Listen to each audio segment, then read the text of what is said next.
Buckle up, everybody, because we are diving headfirst into SpaceX's latest and greatest, the Raptor 3 engine. We're talking articles, YouTube deep dives, the whole shebang, really. And I have a feeling even with all that, this engine's going to leave us speechless.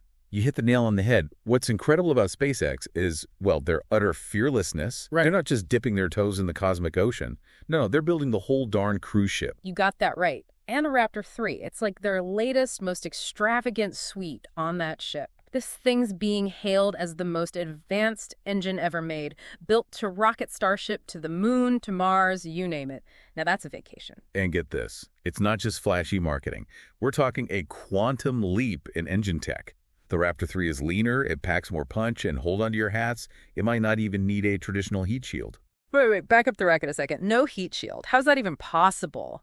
We've all seen those fiery re-entries. Those things get hotter than a... Hotter than a furnace. That's where SpaceX's ingenuity steals the show. They've cooked up this thing called regenerative cooling. Basically, they use that super chilled methane fuel to stop the engine from, well, melting. So they're using rocket fuel as engine coolant. That sounds like unbelievably risky. Are we sure they thought this through? Safe. Well, we are talking about SpaceX, so anything's on the table. Seriously, though, from what we can tell, they've engineered this system with, let's just say, meticulous care. Don't forget, this is the same company that thought, hey, let's slap some landing legs on a rocket and catch it with a giant robot arm. Oh, they call the arm Mechazilla, by the way. Just casually dropping that in. Okay, you've got a point. Mechazilla definitely screams, we know what we're doing, mostly. But let's get back to this whole regenerative cooling thing. Break it down for me. How do you even cool down an engine that's basically a controlled explosion with fuel? It's pure elegance when you really look at it. Imagine this. Right before the methane ignites, they pump it through this web of tubes that line the engine's hottest spots, like the combustion chamber, the nozzle, all those critical areas. This pre-chilled methane, it just sucks up all that insane heat, basically saving the engine from a meltdown. It's like a continuous ice bath for the engine. But doesn't all that heat mess with the fuel itself? You bet it does. That preheated methane actually becomes more efficient for combustion. It's like they're squeezing every ounce of power out of every drop. Talk about two birds, one stone. They really are obsessed with efficiency, aren't they? I mean, it's the heart of their whole reusability philosophy. They never seem to stop going on about it, but you got to hand it to them. And the Raptor 3 is a huge part of that. This wasn't just some weekend project for them. This engine has been years in the making. Remember those early Starship test flights?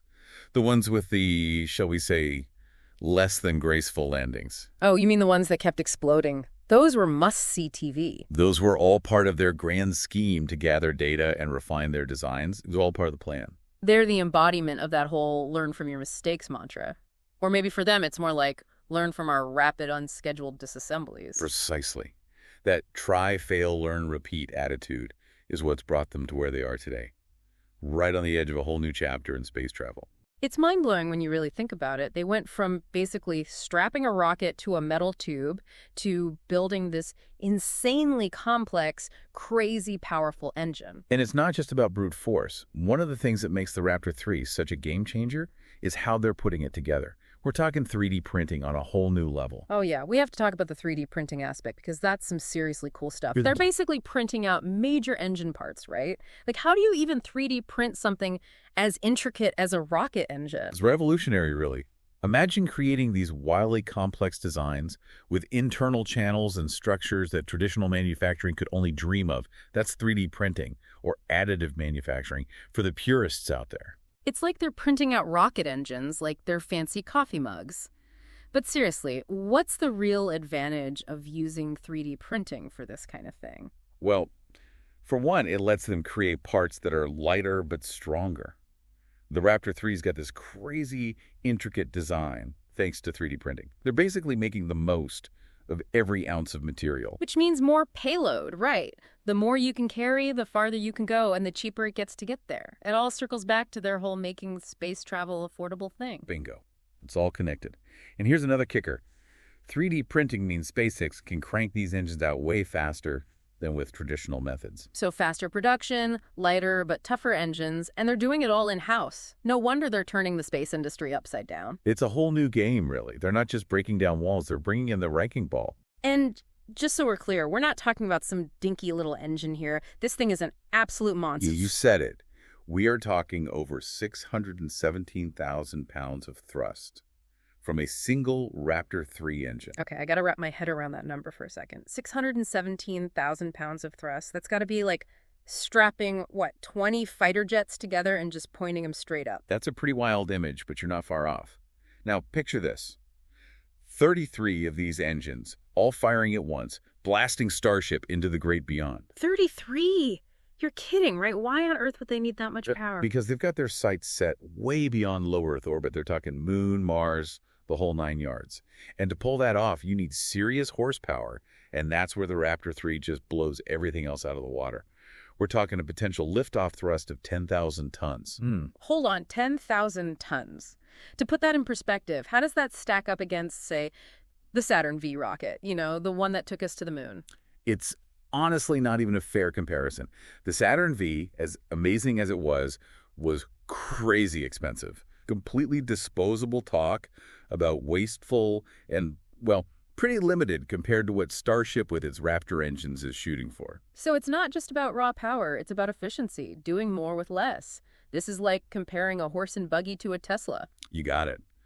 It's a whole new way of thinking about space travel, and the Raptor 3, with its reusability and game-changing design, it's leading the charge. And it all started with those early Raptor engines, the ones that kind of paved the way for this beast of an engine. It's incredible how far they've come. You can't talk about the Raptor 3 without giving a nod to those earlier engines. They were experimenting with some pretty radical ideas back then, even switching from kerosene to methane as fuel. That was a gamble that really paid off. Okay, I've been wondering about that. Why methane? I always thought of it as like rocket fuel's less impressive cousin or something. Not quite. Methane might not have the same flashy reputation as kerosene, but it's an incredible fuel source, especially for what SpaceX has in mind for the long haul. Remember, their big dream is to set up shop on Mars. And you can't exactly pack a gas station in your back pocket and haul it to Mars. Exactly. But methane, that's a different story. They could potentially just make it right there on Mars using the resources they find. They call it ISRU, in situ resource utilization, if you want to get technical. So they were thinking about refueling on Mars before they even had a rocket that could reach it. Talk about thinking ahead. That's classic SpaceX. They're always thinking 10 steps ahead, pushing the boundaries.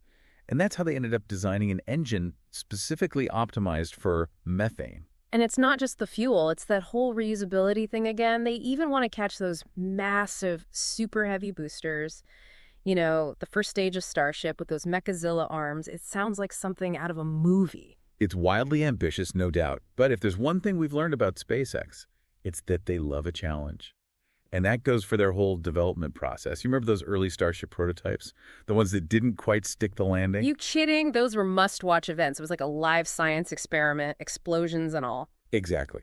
But every launch, even the ones that didn't go exactly to plan, gave them a gold mine of data. Every explosion, every crash landing, they learned from it, tweaked their designs, and came back stronger. They were literally blowing things up in the name of progress. Now that takes guts, not to mention a pretty relaxed view on safety regulations. I'm kidding. Sort of. Well, having that dedicated launch site in Boca Chica, Texas Starbase, they call it, definitely gives them some room to experiment. Starbase, isn't that the place with that Meme Street sign? The one and only. You don't see a rocket factory embracing internet culture every day, that's for sure. That's one of the things I love about SpaceX. They're pushing the limits in space exploration, but they don't take themselves too seriously. It's definitely refreshing, isn't it? Yeah. But don't be fooled. Beneath that playful exterior, they are laser focused on their goals. And those goals, they're pretty mind-blowing. Multiple Starship launches per day, like a space highway in the sky. It's crazy talk. And to pull that off, they need an engine that's not just powerful, but incredibly reliable. That's the key. And that brings us right back to the Raptor 3. It's like they took everything they'd learned, all their triumphs, all those spectacular failures, and poured it into this masterpiece of engineering. A masterpiece that's still evolving. They're always refining, testing, pushing it to the limit. It's a testament to their iterative approach.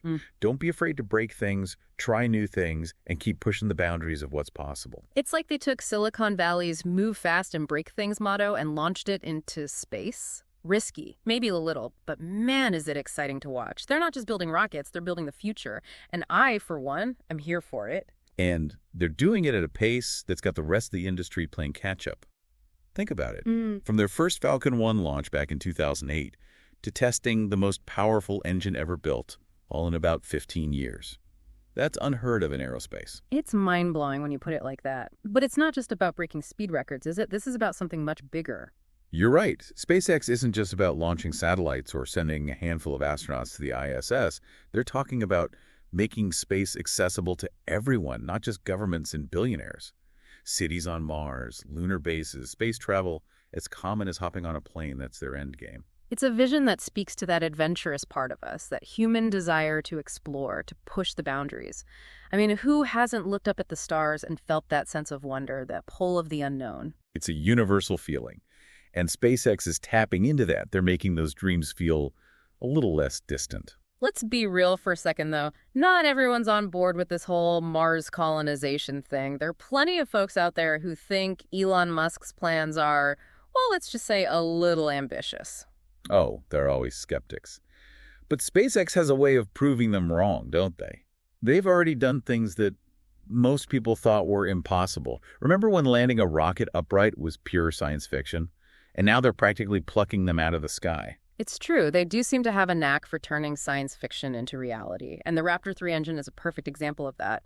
I read this quote from Elon Musk where he said, "We're getting close to the limit of known physics with this engine." That's a pretty bold statement. Yeah, it is bold, no doubt.